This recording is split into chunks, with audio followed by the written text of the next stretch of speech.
finance is really simple, but it's not easy. And the not easy element is coming from what you've just described, the psychological side, the emotional side. Like, money is far more emotional than it is mathematical. It just is. And that's why there are so many people with so many different issues around the topic.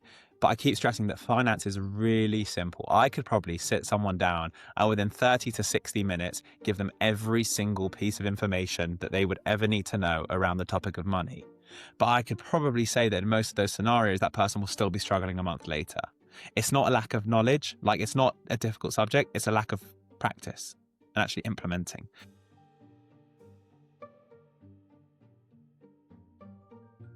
Hello, everybody, and welcome to the Mouthy Money podcast. I am joined by my good co-host, Chris Chu, Head of Consumer Finance at Communications Consultancy, MRM.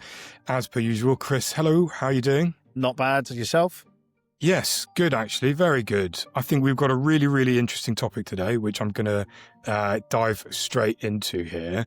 And before I kind of use the word that we've inevitably put in the headline of the podcast episode, we're here today to talk about something called finfluencers. And we've actually got a pretty good finfluencer on. I do say so myself. And I'm going to introduce him in very shortly.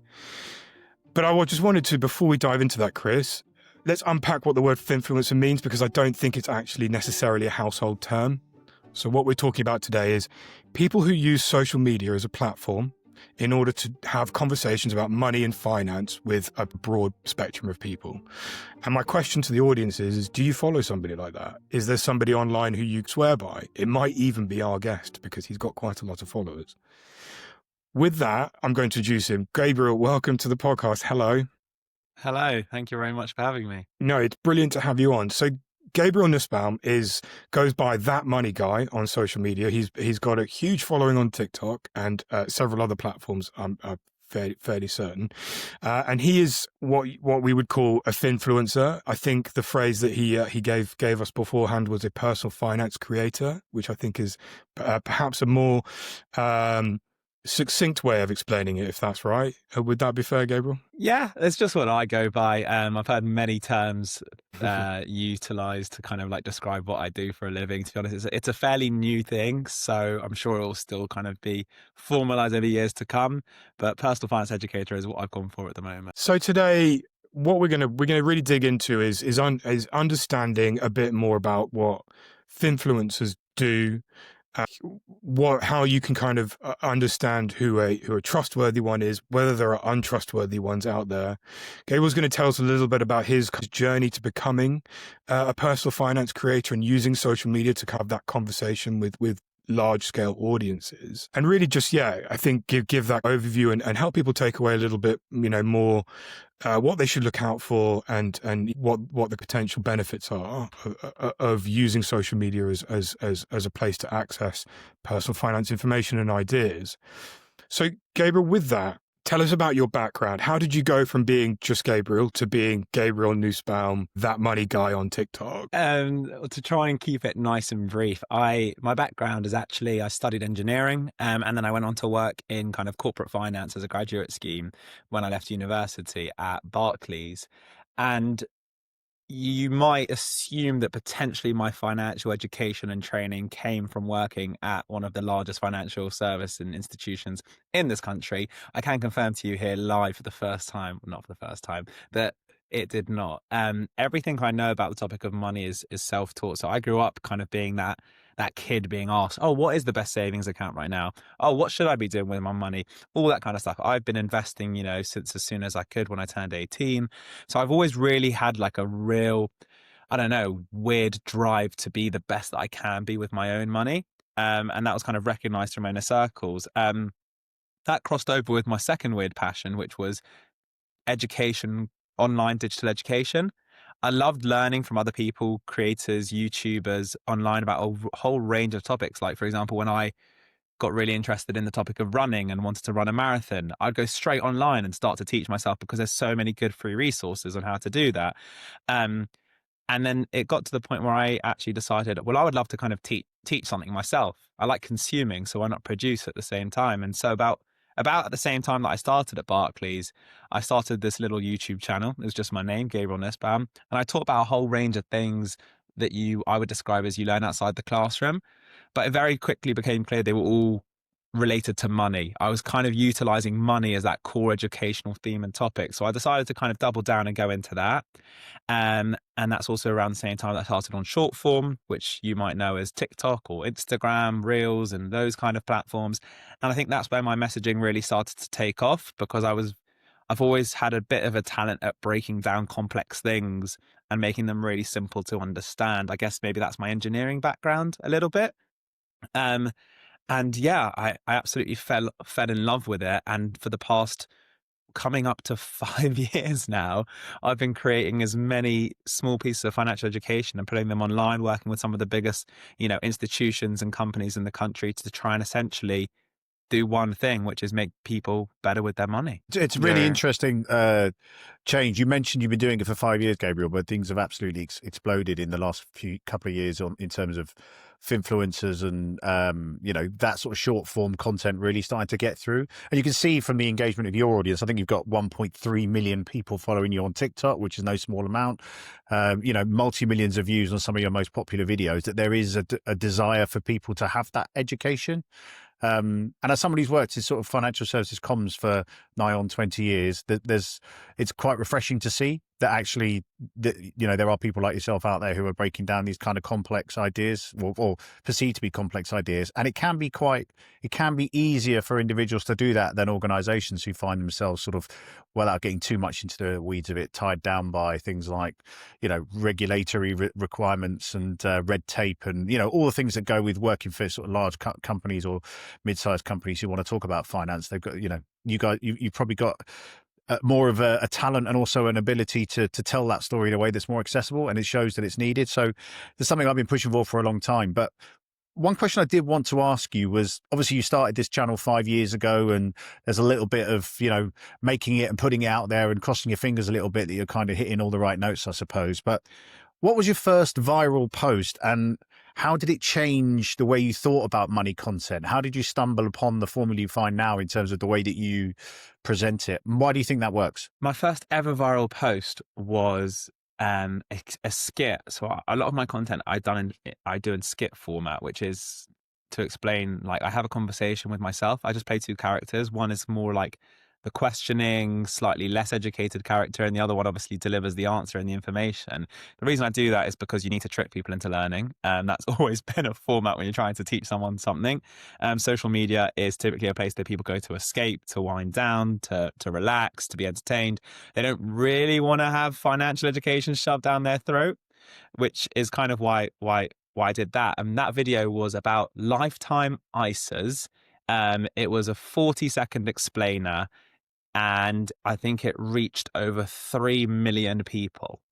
So it kind of told me straight away that, I would describe lifetime ISAs as an amazing financial product for the right person, but still something extremely dull to most people. Like, the average person, you'll start breaking down a lifetime ISA to them, and they'll be like, "Oh, like, I'm good, mate. I'll move on from that." But I think what it illustrated to me was that financial literacy was so low. The moment you bring in any kind of entertaining financial education, there is a huge appetite to learn. People really do want to know this stuff. They just don't know where to go or where to start. And that was kind of my indicator to be like, there is no topic off limits here. There is nothing too boring to be put on social media. And over the past, decade, I have turned the most mundane subjects into viral topics. Things like, I don't know, income tax and mortgage rates and ISA allowances. Like, these are just things that haven't broken through to mainstream education for so long, but social media has essentially allowed that to happen. Do you think I totally get that point of, these are kind of boring, mundane topics. Do you see? I mean, and you're obviously very, very much doing this with education in mind, but do you feel like you have to be the entertainer in order to get that across? If you kind of stripped everything back and just talked about the subjects, would it just fall flat? Do you see that in the activity on your channels? I think there has to be some element to keep someone engaged, because I'm not competing with, like, historical education creators. I'm competing with like the most entertaining clips being put on the internet, viral pranks and celebrities. Like when you scroll on your algorithm, that's what's being fed to you. So yeah, there is an element where I have done videos that have done well, that have just been straight explainers, but there's always something in there that needs to keep someone actually hooked to watch the video. And I think that's just because of like the psyche of scrolling online these days. So even let's say I strip back the skit level and I strip back and I try and make it as raw as possible. Maybe it's just the ingredient of I'm showing you my own bank account, or I'm showing you the details that I do on a day-to-day basis. Okay, it's not your, flashy, high edit cut kind of video, but then there's that other kind of element that someone watches being like, oh, do you know what? I've never actually had someone tell me how much money's in their pension. I actually do want to watch this video because I am a typical like nosy human being and we all are, like, right, we just want to know what other people are doing. So there are different ways to do it. Generally, entertainment is a key factor of the content I make, but it doesn't have to be. I think that relatability point you made is really important as well, Gabriel. That people need to see something of themselves in it. So if this the conversation format you use, kind of having a conversation with yourself, I think is really well used, because that's how people tend to bounce these things around, either in their own heads or with another person. It's like, it's not, those explainer videos are valuable, of course they are, but also that's the kind of a route into this stuff. And then being able to see what somebody else is doing and how they're responding to it gives you a benchmark or an example of something that you think, okay, well, I can work towards that. Well, that sounds a bit like me, or it doesn't sound like me. And then you can work out where you sit on that sort of continuum, if you like, what kind of person you are, what kind of decision you want to make. So I think it's a really, really important way of doing it. I think it's even more important as well for Gen Z and millennials, a bit Gen Z more than millennials, I suppose. I like to squeeze myself in there as somebody who just falls into the category of a millennial. But I think obviously that those sorts of conversations are a lot more accessible than sort of the standard ones. And then I suppose the issue then, the next thing is about what kind of stuff is out there on social media. So your content obviously deals with the realities of modern living and how to make the most out of all the things that are in front of you.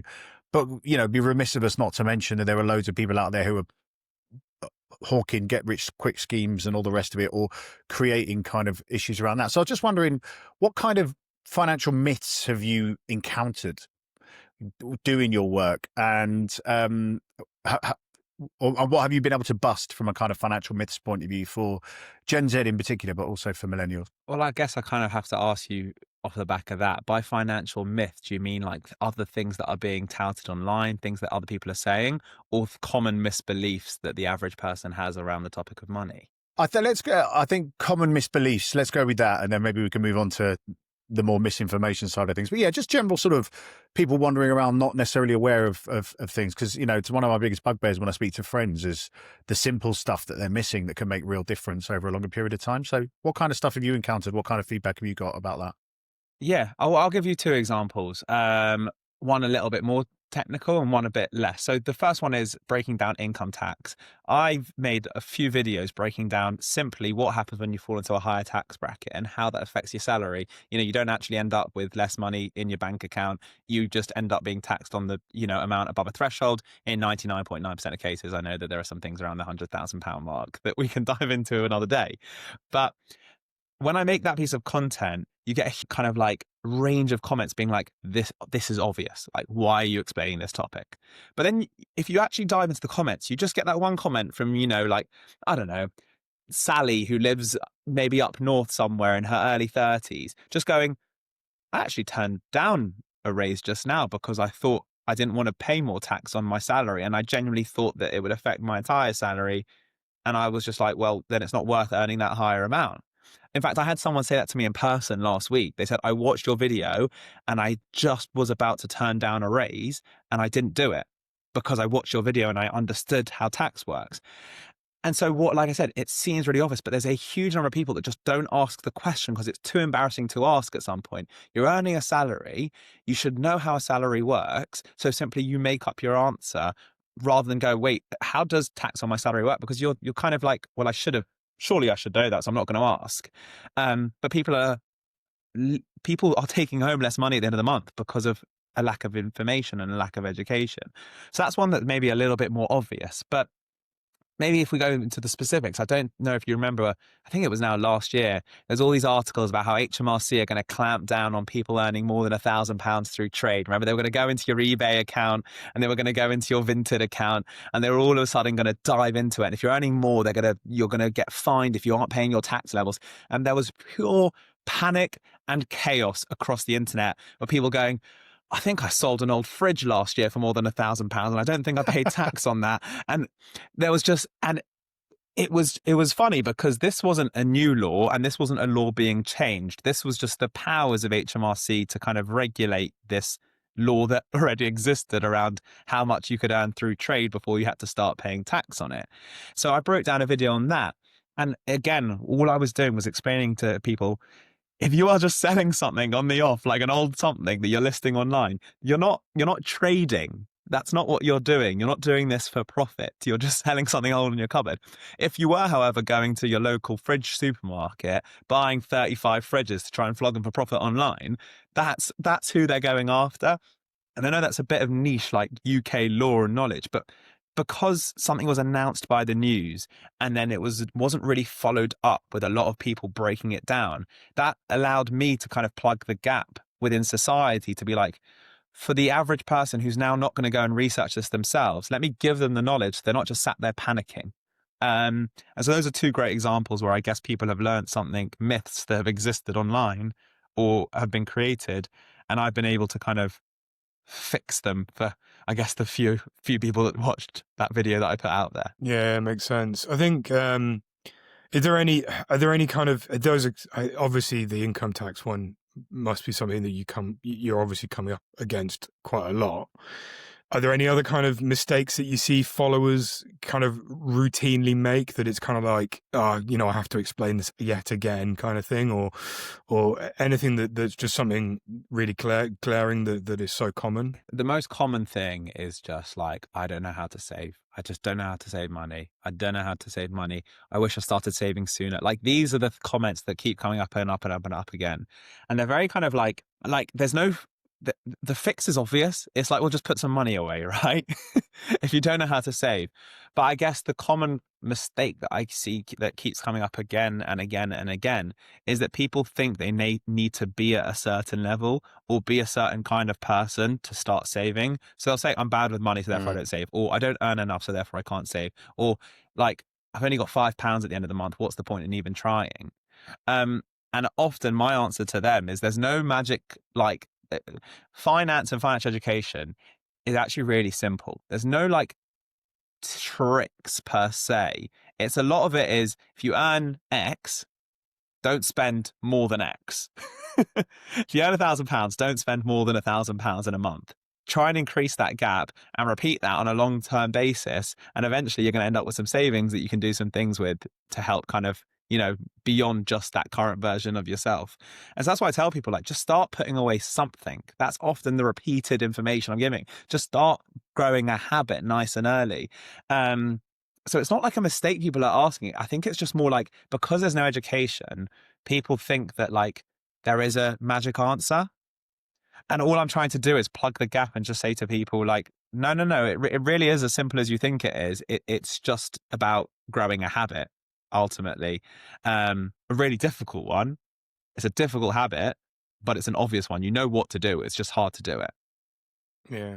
This is something we come up against a lot, I think, which is the psychology associated with this kind of thing. A habit is a psychological pattern, right? That you need to follow and repeat and be happy to do. And it's more often than not, when we get past the logic of it, which is kind of glaringly obvious, you get into the emotional side of it, or what money means to you, or what you're hoping to achieve, or how you feel about yourself and what you think your future might look like. And those are kind of tougher questions for people to grapple with. And that's where I think sort of simple roadmaps, repeating those steps about what good things are, what good habits do. Like, our thing here is just have a plan. Listen, you're an individual, you know what you're doing, but you need to have a plan. And if you don't have a plan, then make one, and then fit that around your own habits, your own psychological uh, uh, barriers, or the way that you like to think about the world, and then ultimately around your own emotions, and hopefully that will lead to a better financial outcome across the board. But it's really interesting how these small psychological triggers can be such massive obstacles for people to just do what to many people would seem like a really logical thing to do.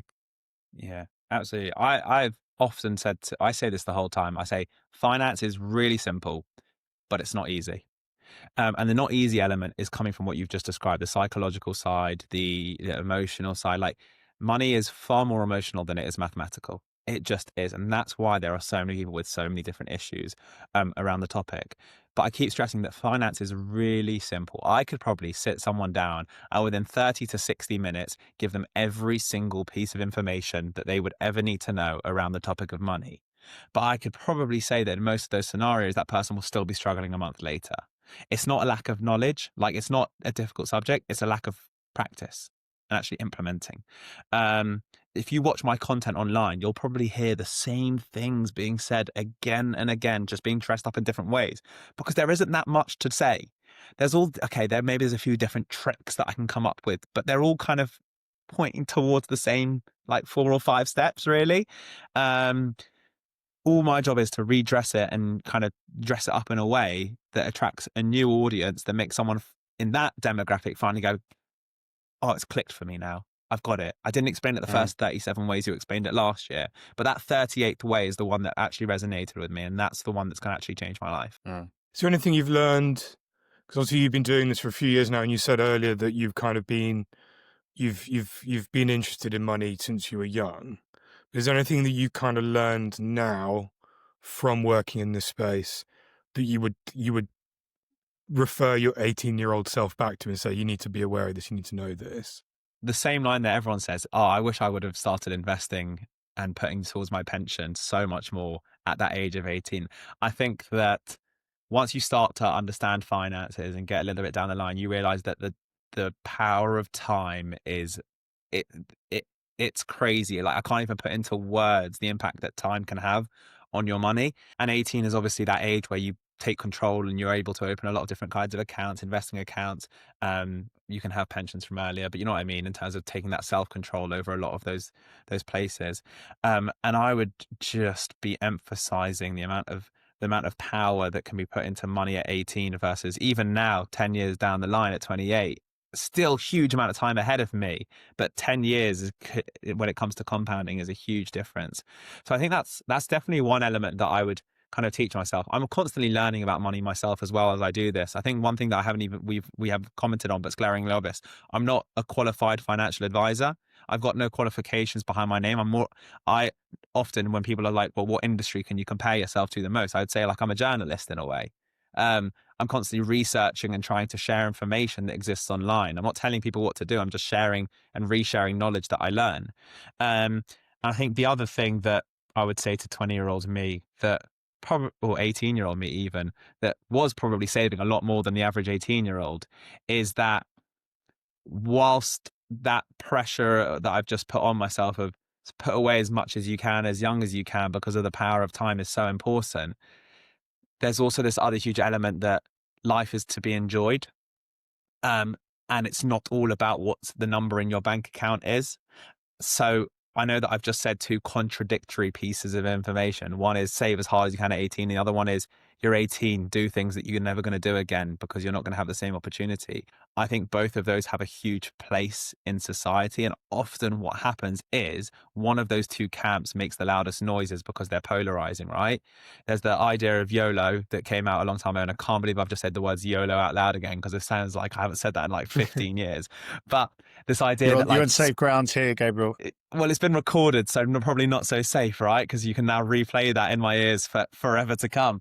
But I guess it's just this camp of people that just go like, there's no point saving. Like, you're only young once. Like, go out, spend, live the experiences, and let later you version of you deal with the consequences. And then there's this whole, FIRE movement that became really popular, which is financial independence, retire early, which is just save, save, save as hard as you can at 18, so that maybe you can retire in your late 30s, early 40s.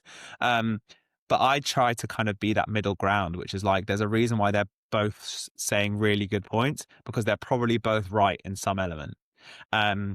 So if I can tell and teach that 18-year-old to figure out their balance a lot earlier, the balance of spending, having fun, but saving, yeah, that would kind of be my 2 cents for me. Yeah, compound Yeah. interest is it's magic to me still, and I work in this. It's like, you know, you look at the sums and look at the numbers they go over a period of time. It's something that we talk about. My daughter's JISA on this show far too often, but that is one of the things I'm hoping to do is to be able to illustrate to them what 18 years of investing and saving can do to money. So when they turn 18 and I hand the keys over to them, that they continue to do so, because the power of that compounding thing is quite difficult to explain unless you see the kind of end result. And then I'm with you in terms of, you know, life is to be lived because you don't know how long it's going to be, right? But also you need to have a plan for the future as well, and there's a balance, and that's about striking the balance that's right for you. I think that's the thing. But Let's think a little bit more again about being, you know, what it is to be a personal finance creator. And I know you mentioned there that you don't give advice, and I think we're very much in the same boat here, where we don't give financial advice. There is a strict definition of what that is. You know, what we try and do is, you know, guide people to the right resources and hear from people who have relevant experience in the right areas. And I very much get that sense from you. But so what my next question is going to be is, as a creator online now with a big following, and I'm assuming you do this is your full-time job now. You know, in the broadest terms, how do you earn a living? You know, doing that? What does that look like? So the most common way that I create income at the moment and revenue is through partnering with some of the biggest companies in the country, on maybe individual campaigns around really cool products that they're launching. I guess you can look at me a bit like you know, an advertising board, but I will create content that I think aligns well with my audience, and then potentially longer term campaigns, educational pieces, because that's becoming a real key part. I've always said that the more you educate people about financial products, the better as a whole this country will do when it comes to economic growth and prosperity, because education is the key factor that's being unlocked. I know recently we've had, you know, the idea of how do we get this country investing more, right? That's been all over the news from Rachel Reeves. And one of their tactics was to cut the cash ISA. But I've always said I've got a lot of research and data from my audience, and the number one reason people don't invest is because they don't understand it.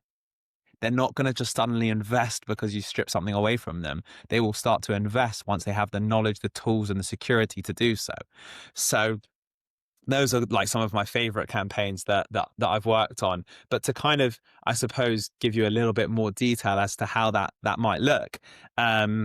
I get approached all the time by a whole variety of companies within the financial world and outside of the financial world, because I've got a big following online. It's no surprise. People, content creators with large followings, get paid money to talk about things online.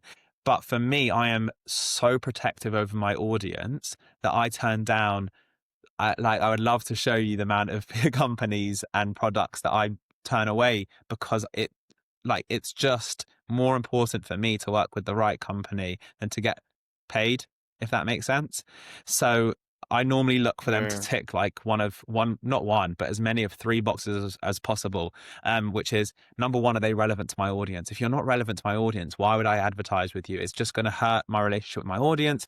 I think in decades, not in minutes or weeks or months even, and that's something that I'm really protective over. Number two is due diligence on the company themselves. Okay, great. You are a financial service product, but I don't like the look of you. Like, I do not trust or kind of think that you would be a safe product for my audience to use, or maybe you're in another area of finance that I don't commonly talk about.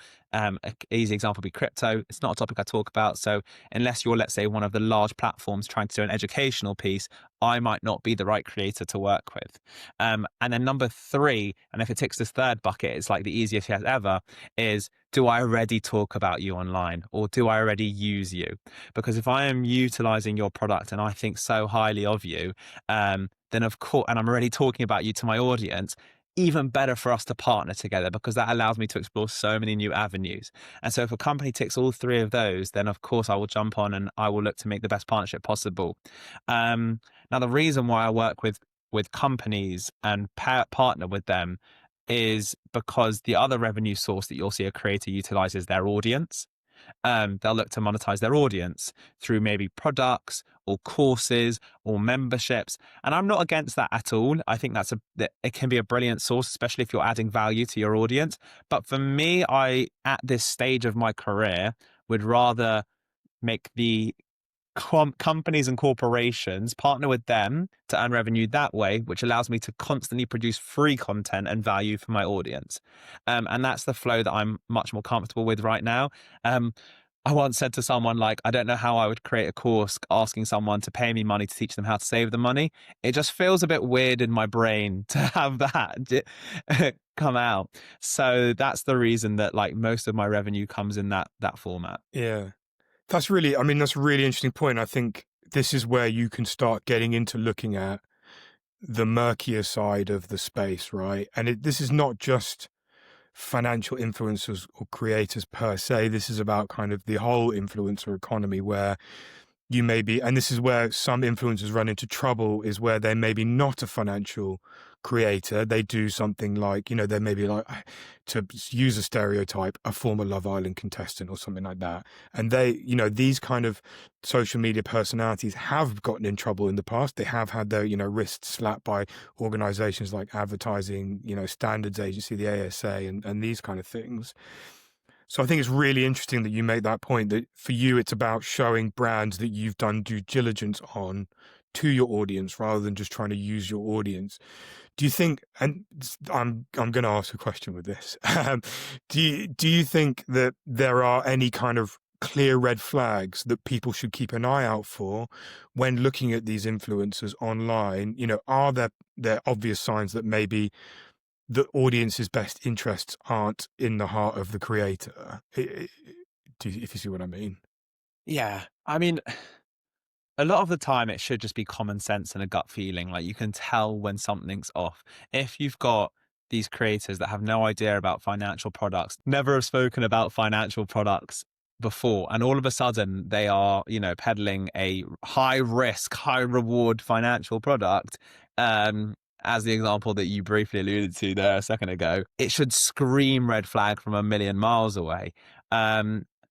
Again, when it comes to financial products, anything that's about, you know, quick wins and get rich quick and all that kind of stuff, these are products that are very clearly mislabeled and misinformed.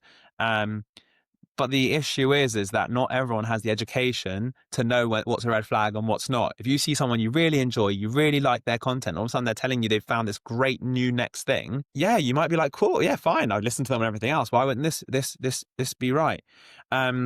So as much as I can warn my audience or anyone listening to just have, you know, that kind of common sense in the back of their mind, unfortunately it does actually rely on the platforms and organizations like the ASA and the FCA to kind of really keep an eye and keep everyone safe, because there will always be bad players out there. There will always be people out there taking a quick payday to try and advertise something that maybe is not right. Now, I'm not saying, for example, that let's say you saw me with like a Pepsi Max can in my hand and I'm doing an advert with them. Like, that will probably damage my own reputation and brand, but it's not harming anyone, right? Like, you've clearly seen that I've taken a payday because I want to work with Pepsi Max. Like, there's something there, whatever. It's harmless and it probably will ruin my long-term reputation, but it doesn't hurt the average person. It's the financial products and this world of financial services that's the most risky one, because you're affecting the most sensitive area of someone's life, which is their finances and their money. I think one thing that's great to note from this is, from a personal perspective, if I'm working with a finance company and they've somehow ticked all three boxes, and then I'll go to them, so what's compliance on this one? And they'll go, no compliance, all good. And I'll be like, yeah, are you sure? I worked at Barclays for 2 years. Like, Yeah. Yeah. like it doesn't take. Yeah, basically, what I'm trying to say is, like, that would probably be a big red flag internally to me to think twice about working with someone. If they go, we hadn't thought about it, but we will speak to them now, I'll be like, fine. Like, fine, yeah, at least we're getting it kind of all the green light given on that side of things. But if they come back and they go, no compliance, you're all good to talk about this investing product, I'll be like, right, thank you very much, but potentially not today. Yeah. Chris, you've done a lot of work with kind of on the Young Money survey and that kind of thing. I think you were keen to learn a bit more about uh, difference, intergenerational differences. Is that right? Yeah, so we've done a report in my day job, Gabriel, called the Young Money Report for several years now, and look into what 18 to 30-year-olds think about money. And what's come out is just how important good influencers like yourself are in terms of getting good messages over to them. I think it's a massive part of the financial conversation now, and so it should be. And I'm just, you mentioned the FIRE movement as well. I'm interested in sort of generational differences in terms of, I think perhaps younger people now are more cognizant and aware of the fact that they're going to have to do a lot of it themselves. There isn't going to be any magic kind of formula that's going to turn them into, property millionaires like the baby boomers or something else like that. Everything is going to be hard earned, hard won, and hard thought about. Seems to be what comes through in it. So I was wondering if you think that you guys are shaping financial habits in 2025 for younger people, and particularly that sort of 18 to 30 bracket. Do you think this explosion in visibility of what you're doing is a massive part of a change in their mindset as well as what you're bringing, if you see what I mean? I absolutely think the answer is yes. It Financial education as a whole just doesn't exist in formal settings. It doesn't really exist in school. I know that there are things that happen in some schools, but on the mass and on the overall, it doesn't exist. And I think this wave of kind of good financial educators online going to where people actually are has had incredible benefits. I think maybe you're seeing a great statistics. Maybe I can't reel off the top of my head, but the number of young people, Gen Zs, that are investing their money and putting it away is probably one of the largest kind of amounts if you compare it to other demographics. Obviously, number one, because of the amount of easy access, low cost retail investing platforms that exist, but B, because of the information that exists online now and the ease of access to, like I said, scrolling, seeing someone teach about investing, gaining a bit of intrigue and going and learning about it yourself. So I think that what we're doing is vitally, vitally important. I've always said that I would be more than happy if I wasn't needed in society. Like I would be absolutely if there was a day where I wasn't a tool that was needed. You didn't need to go to social media to learn about money because you already had everything from a formal setting, from school, from university, from your graduate schemes, from your workplace. All of these people taught you money. I would be okay with that. Like, I don't want to need to exist, but I do exist. And I think that we're doing things for good right now because we're kind of like the first time that we've, again, democratized financial education. And I think there's this real desire from the young generation to know about money, right? Because it's become so difficult, almost like through a pain point. It's got to the point where maybe for older generations, they didn't need to learn about money so much because it wasn't such a difficult thing. Getting on the housing market wasn't so difficult. House prices were 3 times average salary if you go back like 40 years ago or 30 years ago. They're now closer to 9 to 10 times average salary. And just all the statistics point in the way that things maybe have got so painful that it's forced this younger generation to become more financially aware. They don't know where to look. They go to where they already are. Social media, people are producing it for them there. And that hopefully is going to culminate in good consequences. But obviously, like we're at the start of, I guess, like this new revolution, this new age of digital education through social media. So I'm hoping that what you'll just see is like a bit like compound interest. You'll see this great increase, exponential curve in the benefits of what we're doing online over years to come. But right now, maybe we're at that part where it's kind of just starting to get steeper. Yeah, I really hope that's the case in terms of improving people's financial outcomes just by learning the small bits and pieces that we need to take forward. And I think it's been borne out. I mean, you were at number 10 Downing Street recently, weren't you, Gabriel, with some other influencers? That's how seriously an impact you're having on financial habits. Tell us, well, first and foremost, what's 10 Downing Street like, and secondly, what was the conversation like when you were in there? What were the types of things they were saying?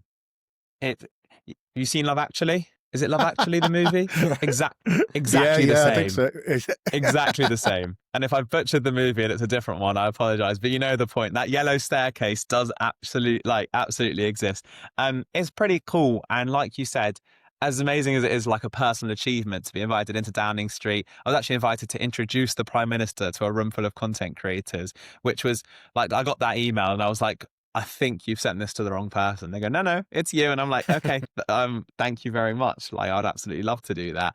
I think what it's showing you is that on every scale of every institution in this country, they are realizing that content creators are the people connecting with the public, especially the younger generations, but I think the public as a whole. These are the people that people are listening to, people are taking their kind of life advice from, people are learning things from, people are being entertained by. I don't know, again, the stats, but they're probably quite scary in terms of the amount of screen time that young people are spending engaging with social media content creators. I assume it's probably slightly more than they're engaging with their own friends in some way, shape, or form. Like, you almost feel like you have that connection online, so you can trust that person and you can really like believe what they're saying. So yeah, I think Downing Street was kind of the cherry on the cake to show that like even the government know the power that these people have. So it's not like a nice to have anymore working with content creators. It's a necessity. I think without getting too kind of inside baseball about the whole thing, I think it's like this whole thing, and I know that they talk about it as well. The government talk about it now. The Bank of England talk about it because they have, they're getting in more involvements, and this kind of thing is, it's about going to where people are rather than trying to get them to come to your message. It's kind of like people are on these platforms. You're not going to change that, so you've got to be on there to get your message across as well. And I think obviously, the conduit for that is people who are natives to those platforms, like yourself, Gabriel. I think, I mean, the one thing I did want to, obviously, these social media channels have created the setting for where we are now, where it's these large scale audiences. Do you think there was a kind of a trigger point, though, that really drove more people to look for this kind of information? I mean, the one that always sticks out in my head, and I'm sure Chris's head as well for various reasons, is during the pandemic with things like GameStop and the kind of that huge cultural moment, particularly with stuff like investing. Or do you think it has been more incremental rather than sort of a catalyst? Obviously, the GameStop is such an easy one to kind of reel off, as like that brought a surge of Yeah. people. It's like almost like a trend, right? When trends happen, everyone hears about it and heads to where the trend is. It's I'll like probably banana bread and an investing account. That's what we all took out of the lockdown, right? So yeah, Joe exactly. Like Wicks. there was a huge boom in investing from young people because of, I think probably because of lockdown. Like you had this, I'd love to do like a deep dive into this if I had all the resources, but you had a mixture of cost of living crisis that probably came off the back of COVID, but was probably going to happen regardless of whether COVID happened or not. And then the rise of short form media apps like TikTok and Instagram Reels. All three of those kind of happened in and around 2020. And what that kind of led to was this huge demand for knowing what to do with money. Where am I going to go? Short form social, because that's where everyone's going. And why am I going there? Well, because I need to, cost of living crisis. And then on top of that, I've got all this time now on my hands because of COVID, and I don't know where else, like what else to do with my time. So I'd love to look at, for example, the statistics of the number of young people that got into investing during that period, because all of a sudden, let's say you're 22 years old, you've just started a job, you're earning decent money, but you've got to move back home. So you're not now not paying rent. There's nowhere to go out for drinks with mates. So you've got all this extra income all of a sudden, but also you can see that things are doing really badly. So you should probably put something away for a rainy day. And your instinct would be like, okay, we're gonna get good with money all of a sudden. And I think that like it's not so much like a GameStop moment, but it's more like three tsunamis hitting you at the same time in the face and being like, all right, cool. And that had this huge positive impact on people just demanding more financial knowledge. I don't think there's been, for example, so much off the back of that. It's probably more just been the fact that like people continuously get hit by the high inflation figures off the back of that. And now they're really interested because the interest rates spiked massively and that impacted a lot of people. So they went out to look for answers and resources to that. Then interest rates are dropping. So now people are looking to answers and resources around that. And then people becoming more interested because the Labour government came in and they played around with a whole bunch of our taxes and things like that. So you had another wave. And again, just things are really tough at the moment, and they have been now for a multiple number of years. So you're just seeing this constant pressure on people to go and find their own solutions. And that comes in like education, but then you can also see it on the flip side through the amount of young people and people that are trying to earn second incomes, and they're trying to, have side hustles. We call it like the side hustle economy that we live in at the moment. But young people going online and trying to create, I don't know, stalls or have second jobs on the side and doing all these things because they're looking to earn extra income. And when you're earning extra income, all of a sudden you're thinking, well, what am I going to do with this extra income? Um, so there's just been so many factors that have, I think, made financial education on the internet so much more relevant than it ever has been, and maybe ever will be. But I guess if things head in the current direction that they are at the moment, which is that they don't seem to be getting any easier anytime soon, they're like Chris, you were asking and alluding to before, the need for people like myself, good financial companies and services producing good levels of financial literacy and education online as well themselves, um, good other media outlets trying to produce the same. I think it's just going to rise and rise and rise because the demand is going up as well. Yeah, that brings me nicely to the kind of what I really wanted to round off the discussion with, I guess, is looking at the kind of the year ahead. I know that you've talked to the kind of some of the really important trends that have come through there, and there is a recognizable kind of pattern to that. Like you said, with Labour government coming in and tax changes, etc. Is there anything you really feel you get a sense of that the next year is going to be a really big theme or an important trend or something that you think is coming, down the tracks in that sense? I think the biggest wave is a topic we've spoken about briefly, which is investing. Um, we're going to start to see, or the rumors are at the moment, that they backed out of the reduction in the cash ISA and they are actually going to put a lot more emphasis into financial education. They're going to try and remove some of the disclaimers and the warnings and make investing a lot less scary. I mean, I was reading like an BBC article that was quoting, well, if you take your average investments at 9% per year over 20 years, you could be, and I was like, if the BBC are allowed to play around with those kind of numbers now, and like, obviously they probably had the disclaimers, but if they're saying that kind of stuff now, we're seeing this real, I think, we're going to see a massive change in the, I think, feeling that authority has towards investing, because over the past 5 years it's been very hard. If I ever put anything out about investing, it's covered in disclaimers and warnings, and that obviously turns off a huge amount of people because it just seems so scary. But I think now we're seeing this change where the government realized that, like, they've kind of gone too far in one direction and they need to kind of revert and teach people about it a lot more, because done in the right way, it can be a really useful and not guaranteed tool, but it's a lot more secure than people think it is when you kind of put in the right practices. And I think that's what's going to be happening. I think around January time, I would assume, to start to see that kick off. And I think it's necessary because as a country, as a whole, we just don't play into this one tool. You look across the pond at the US and they are so, like, the power investing out there is like everyone takes advantage of it. Someone asked me recently, do you think like investing's the next housing boom for the next younger generation? And in a way, yeah, I think it will be. I don't think it's going to be as powerful, but that could be like the next generation's way to grow wealth over a long period of time. So that would be my prediction. If you want to know about negative things that are coming around the corner, I can't predict any, but I'm sure there's a bunch. Almost certainly plenty. And we never talk about them here on Mouthy Money, do we, Chris? Not a problem. Positive. Let's leave it there. Exactly, yeah.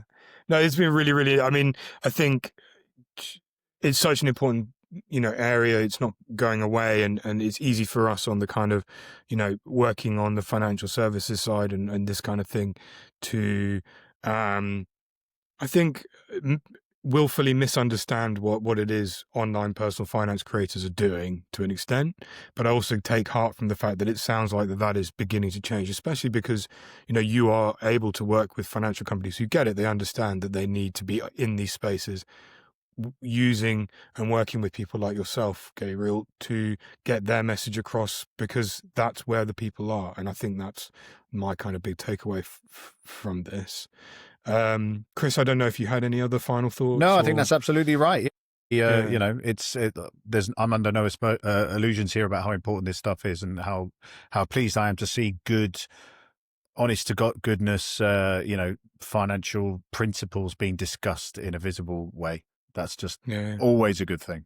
Brilliant. Well, Gabriel, just take this opportunity to say thank you so much for joining us. It's been really, really insightful. And I think Absolute pleasure.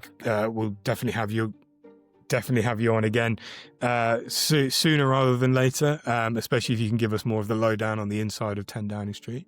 Or maybe we just send people to watch Love Actually again. I'll send you a DVD, Ed, showing my age. There we go.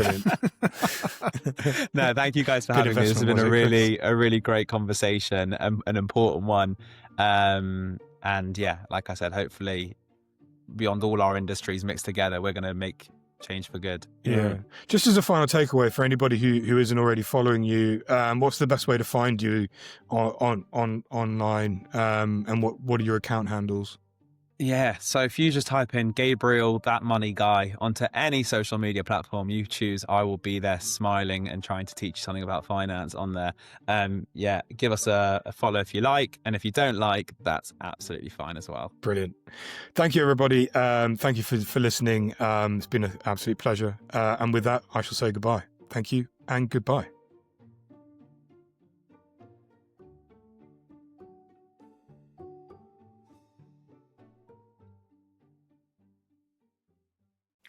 Thank you for tuning into the Mouthy Money podcast.